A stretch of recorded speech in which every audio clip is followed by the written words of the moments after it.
नमस्कार। आप सबका हमारे चैनल ज्ञान द ट्रेजर पर स्वागत है।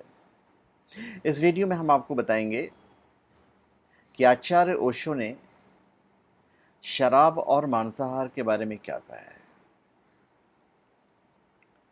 उन्होंने शराब से भी बड़ी शराब और मधुशाला से भी बड़ी मधुशाला के बारे में बात की है। तो चलिए हम आपको बताते हैं। सर, मैं ये कहना चाहता हूँ कि अक्सर आपने लोगों को कहते हुए सुना होगा कि शराब छोड़ दो, तुम्हारी किडनी खराब हो जाएगी, तुम्हारा लीवर खराब हो जाएगा। आपने सुना होगा। पर ये शराब छोड़ दो, तुम्हारे लिए ये पैसा इंपॉर्टेंट है, ये पैसे से तुम अच्छे खाओ पियो, अपने घर वाले को परेशान मत होने दो, इन शराब के पैसों से अपने बच्चों को फल खिलाओ। इस तरह की आम बातें होती रहती हैं। पर ये किन पे लागू होता है? ये उन पे लागू होता है जिनके पास पैसा नहीं है। ये बात तो उन पे बिल्कुल लागू नहीं होता है जिनके पास पैसा है, जो अमीर हैं। वो शराब पी सकते हैं, मांसाहार खा सकते हैं, सब कुछ कर सकते हैं। आपके पास पैसा है, आप पियो, आपकी फैमिली सेफ है, उन्हें किसी चीज़ की कोई तकलीफ नहीं है। शराब तो खराब है, मान लिया। शराब शरीर को खराब करती है, ये भी मान लिया। पर ये शरीर तो ऐसे ही खराब होता है। आप 70 साल जीने वाले हो, शराब नहीं पियोगे तो आप 75 साल जी लोगे, ऐसा कहा जाता है, या 80 साल जी लोगे। पर क्यों? अरे भाई, दुनिया में तो ऐसी जगह कम है। हम अतिथि की तरह यहाँ पे आए हैं, अपना काम करें, उसका जितना जल्दी हो सके निकल जाएं। आपको काम अपना पूरा करना है। पर ऐसा नहीं होता है। लोग और ज़्यादा जीना चाहते हैं। क्या करेंगे जीकर? और पैसा कमा लेंगे या किसी और से पैसा ले लेंगे, यही करेंगे ना। इससे ज़्यादा और क्या करेंगे? तो भाई, लंबे जी के क्या करोगे? पर शराब पीने वाले लंबे जीते हैं। ये शराब पीना और नहीं पीना, ये कोई उम्र के पैमाने को नहीं नाप सकता है। अनगिनत लोग जो शराब पीते हैं, उनकी उम्र काफ़ी लंबी है। शंकराचार्य शराब नहीं पीते थे, 33 साल की उम्र में वो स्वर्गवासी हो गए। तो क्या हम धर्म से नफरत करने लगे? ऐसा तो नहीं है। विवेकानंद शराब नहीं पीते थे, वो 34 साल की उम्र में स्वर्ग सिधार गए। तो क्या हम धार्मिक नहीं बने? मुरारजी देसाई नहीं पीते थे शराब। उनसे एक बार इंटरव्यू में उन्होंने कहा भी था कि भाई, शराब पीने वाले जो होते हैं वो जल्दी मर जाते हैं। तो जो इंटरव्यू कर रहा था, उन्होंने कहा था कि भाई, चर्चिल तो बहुत शराब पीते हैं, बहुत सिगरेट पीते हैं, पर वो तो जिंदा हैं, वो तो ब्रह्म मुहूर्त में कभी उठे ही नहीं। इसका आप क्या जवाब देंगे? तो मुरारजी देसाई ने ये कहा था कि वो अपवाद है। उनका ये था। भाई, कभी कभी शराब पीने वाले खूब जीते हैं। पर फिर भी गोरखनाथ जैसे लोग जब ये कहते हैं कि शराब मत पियो, मांसाहार मत खाओ, तो कारण अलग होता है। वो हेल्थ से रिलेटेड नहीं होता है। और शराब नहीं पीने का कोई आध्यात्मिक कारण थोड़ी है। कोई बीमार आदमी जो होता है, वो भगवान को प्राप्त कर सकता है, भगवान के नजदीक जा सकता है। पर एक स्वस्थ आदमी भगवान के नजदीक जल्दी नहीं जा सकता, उन्हें प्राप्त नहीं कर सकता, क्योंकि तो दुनियादारी में लगा हुआ है। गोरखनाथ जैसे लोग जब ये कहते हैं कि शराब मत पियो, मांसाहार मत खाओ, तो बिल्कुल कारण डिफरेंट होता है। क्योंकि शराब से भी बड़ी शराब हमारे लिए उपलब्ध है, मधुशाला से भी बड़ी मधुशाला हमारे लिए उपलब्ध है। आप पूछेंगे कैसे? हम आपको शराब देते हैं। छोटी शराब छीनने का हमारा कोई आग्रह नहीं है। कंकड़ पत्थरों से उनके त्याग करवाने की कोई शिक्षा हम नहीं दे रहे हैं इस वीडियो में। अरे भाई, हम तो हीरे देने की बात कह रहे हैं। भगवान भगवान में रम जाओ तो वही सबसे बड़ा नशा है, वही सबसे बड़ा शराब है। और फिर आपका जो मदिशाला होता है वो आपका होता है मंदिर। वहाँ ऐसी मस्ती हो कि मधुशालाएं छिप जाएं, तो ही धर्म पृथ्वी पर जीतेगा।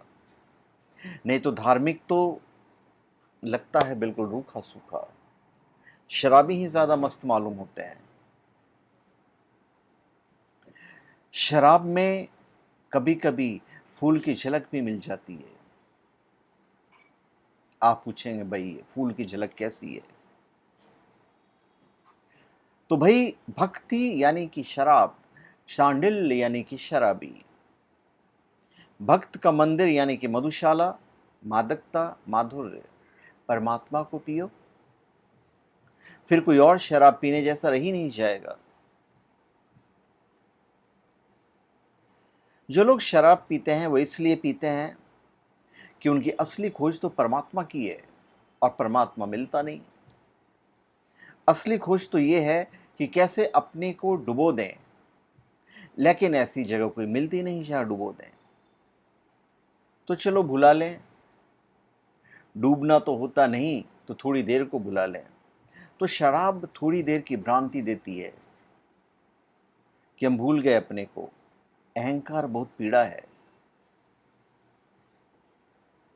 अब जब आप पैसे से खरीद कर शराब पीते हैं तो ये तो उतर जाती है। सुबह फिर सब वैसे का ही वैसा। पर जब एक बार आप भगवान का नशा कर लेते हो, भगवान का शराब पी लेते हो और भगवान को ही पी लेते हो, तो वो नशा नहीं उतरता। फिर आपका तो मंदिर ही मधुशाला बन जाता है। शराब पीना कोई पाप नहीं है कि तो भाई वो तो वेज है, अंगूर का बना हुआ है। तो भाई क्या अंगूर खाने से आप नरक में जाओगे? नहीं जाओगे। तो फिर शराब पीना फिर कोई गलत बात नहीं है। पर जब भगवान का शराब पियोगे तो आप उनके नजदीक जाते हो। आप कंकड़ पत्थर के पीछे पड़े हुए हो।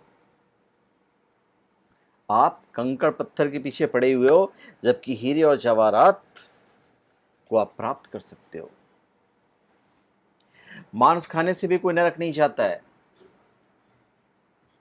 उदाहरण के तौर पे मैं आपको बता देता हूं, जैसा कि मैंने अभी तक पढ़ा है, हो सकता है मैं गलत भी कह रहा हूं। जीसस जहां जन्म लिए थे उनके चारों तरफ मांसाहारी लोग थे। रामकृष्ण वो भी मांसाहार करते थे। मछली तो खाते ही भाई, बंगाली लोग का बिना मछली तो चलता नहीं, भात मछली के बगैर तो नहीं चलता है। तो फिर क्या वो नरक में गए? नहीं। ये तो स्वयं एक तरह से भगवान के ही रूप थे, तो नरक में जाने का तो सवाल ही नहीं पैदा होता है। बस उन लोग से थोड़ी सी चूक रह गई। कहाँ चूक रह गई? क्योंकि इनकी उम्र कम थी। लॉर्ड जीसस को बहुत कम उम्र में जो कुछ भी लोगों ने किया, उनकी उम्र काफ़ी कम थी,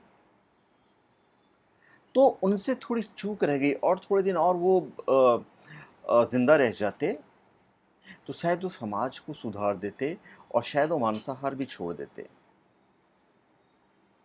क्योंकि जब हम ईश्वर में रम जाते हैं, जब हम ईश्वर को प्राप्त करने की कोशिश करते हैं, तो अपनी भूख मिटाने के लिए हम दूसरों की जान नहीं ले सकते हैं।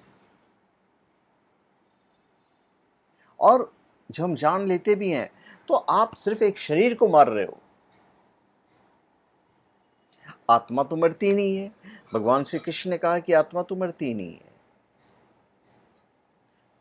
पर जब आप मांसाहार करते हो तो आप कोमल नहीं हो, और परम सिद्धि की प्राप्ति के लिए परम सिद्धि की तरफ जाने के लिए मांसाहार यदि आप लेते हो तो उस तरफ का जो रास्ता है वो फिर कठिन हो जाता है। दो ही उपाय हैं, या तो परमात्मा में डुबो दो अहंकार को, तो सदा को डूब जाता है, फिर कोई पीड़ा नहीं बचती। अगर उतनी हिम्मत ना हो तो सदा को डुबोने की, तो फिर शराब में डुबाओ। फिर तो शराब कई तरह की हैं, कोई एक ही तरह की शराब नहीं है। शराब और शराब जो मधुशाला में बिकती है वह तो एक ही प्रकार की शराब है, और बहुत तरह की शराबें हैं जो दूसरी जगह बिकती हैं और वे ज़्यादा सूक्ष्म हैं। तो जो आदमी धन के पीछे दीवाना है, तुम सोचते हो शराब नहीं पी रहा है। शास्त्रों में धन की दीवानगी को धन मद कहा गया है। धन की शराब, उसको एक नशा है, किसी को दौलत कमाने का नशा है। तो जैसे जैसे धन की डेरी बढ़ती जाती है वो इसी में अपने में डूब रहा है, वो और ज़्यादा शराबी बन रहा है, लोग और ज़्यादा धन कमाना चाह रहे हैं, वो और ज़्यादा बड़ा शराबी बनता जा रहा है, वो अपनी तिजोरी में अपने आप को डुबा रहा है। उसे कुछ और चिंता है ही नहीं, दुनिया में उसे कोई चिंता नहीं है। सारी चिंताएं उसने एक चीज़ में नियोजित कर दी है कि भाई मुझे धन कमाना है, धन कमाना है और धन कमाना है, और यही उसकी शराब है। शास्त्र ठीक कहते हैं कि धन मद। जो आदमी पद के पीछे दीवाना है, आपको क्या लगता है वो शराबी नहीं है? वो भी शराबी है। मोरारजी देसाई या हमारे जितने जो नेता हैं, वो पद पे जाने के बाद उस पद से हटना नहीं चाहते हैं, चाहे उनकी उम्र 70 साल ही क्यों नहीं हो जाए, वहां से नहीं हटना चाहते हैं। तो क्या ये नशा नहीं है? ये भी नशा है। हर 5 साल बाद वो उस कुर्सी को फिर प्राप्त करना चाहते हैं, ये भी एक नशा है। तो धन से भी बड़ा नशा है पद का। बड़ा ही होगा, क्योंकि आदमी 80 साल का हो जाए फिर भी पद के मुंह से नहीं बच सकता है जो वहां पे बैठा हुआ है। यही सोचते हैं कि कैसे, किस तरह उस पद पे पहुंच जाए। जवान आदमी पद का दीवाना हो, सूक्ष्म है। जवानी को मूर्ताएं माफ की जा सकती हैं, जवानी तो एक तरह की ना समझिए। मगर 80 साल का आदमी पद के पीछे दीवाना हो, आप देखो आपके कितने सारे नेताएं 50-60 के हो गए पर वो पद छोड़ना नहीं चाहते हैं। उसका अर्थ हुआ बाल धूप में पकाए, उसका अर्थ हुआ जिंदगी ऐसे ही चली गई एक आदत की तरह। और मज़ा है कि मोरारजी के खिलाफ शराब के शराबबंदी होनी चाहिए। तो देखिए, राजनीति की शराब से जितनी हानि मनुष्य जाति को हुई है उतनी अंगूर की शराब से नहीं हुई है। आपके सामने उदाहरण है हमारे देश भारत का। राजनीति की वजह से ही हमारे देश को, हमारे मनुष्य जाति को बहुत नुकसान हुआ है। राजनीति से जितनी हिंसा और जितना खून बहा है उतनी अंगूर की शराब से नहीं बहा है। लेकिन एक तरह की शराबी दूसरे तरह की शराब के विरोध में होता है, तो उसको अपनी शराब पसंद है, वह चाहता है सभी लोग उसी शराब में डूब जाएं। तो कहने का तात्पर्य यह है कि इन सब शराब को छोड़ के हम उस शराब की तरफ बढ़ें जहाँ पे उससे बड़ा कोई नशा ही नहीं हो, और वो है भगवान का नशा। तो धन्यवाद, आप सबका हमारे चैनल पे स्वागत है। आप हमारे चैनल पे सब्सक्राइब करें और अपने कमेंट दीजिए। धन्यवाद।